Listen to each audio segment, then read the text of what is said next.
Do you know anyone struggling with depression? Is it your family member, a close friend, or someone you suspect? If so, if you're not sure how to confront them without making things worse, we made this video on things to avoid when talking to someone with depression. We hope you find it helpful.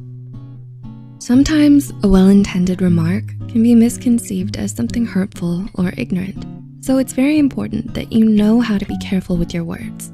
Here are 5 things you should never say to someone who's depressed. 1. You're not trying hard enough. Now, some of you might feel that this one is pretty obvious, but a lot of people are actually guilty of saying this to someone with depression.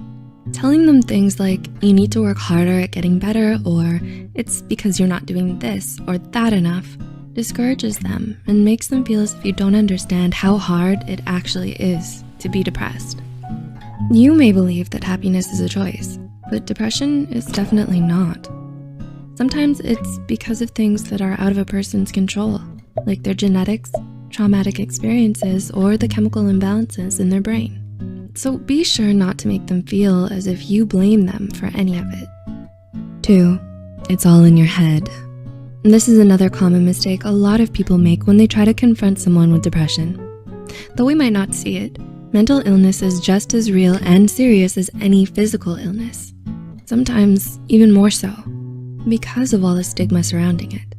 In fact, a book titled Depression, The Misunderstood Illness, written by Dr. Leslie Lim in 2008, shows that depression is the most misunderstood mental illness of them all. Depression is different from the occasional bout of sadness you might feel during times of hardship. It's not as simple as going through the normal ups and downs of life. People struggling with depression often find it hard to get out of bed, eat, sleep, or do anything worthwhile. So you shouldn't tell them that they're simply overreacting or making a big deal out of everything. 3. You have nothing to be depressed about. Another common misconception most people have on depression is that there's a specific cause for it. In truth, according to a 1998 study by Ingram, Miranda, and Segal, anyone can have depression, no matter how popular, wealthy, or accomplished. When you tell someone with depression that they shouldn't be depressed because they have no reason to be, you may come off as insensitive and unsympathetic. Though your intentions might be to remind them of all the blessings that they have in life and all the reasons they have to be happy, this isn't a good way of going about it. Instead, you're making them feel like they're ungrateful. 4.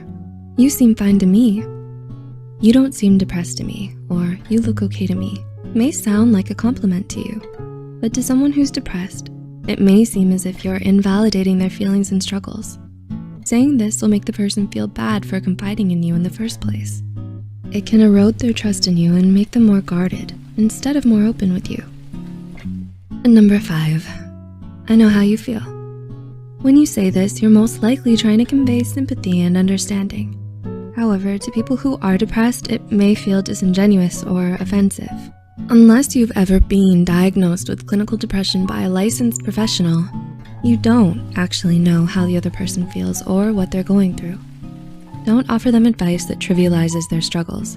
Depression can't be cured with just a bit of exercise or sleep, a cup of chamomile tea, or some new friends and hobbies. It takes a lot of dedication, hard work, resilience, and inner strength.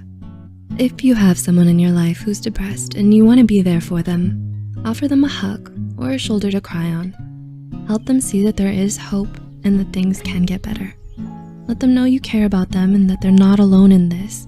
You might not completely understand or know what to say, but it'll mean a lot to them if you show them that they're not alone and that you truly do care. What did you think of these points so far? Did we miss anything? Let us know in the comments below.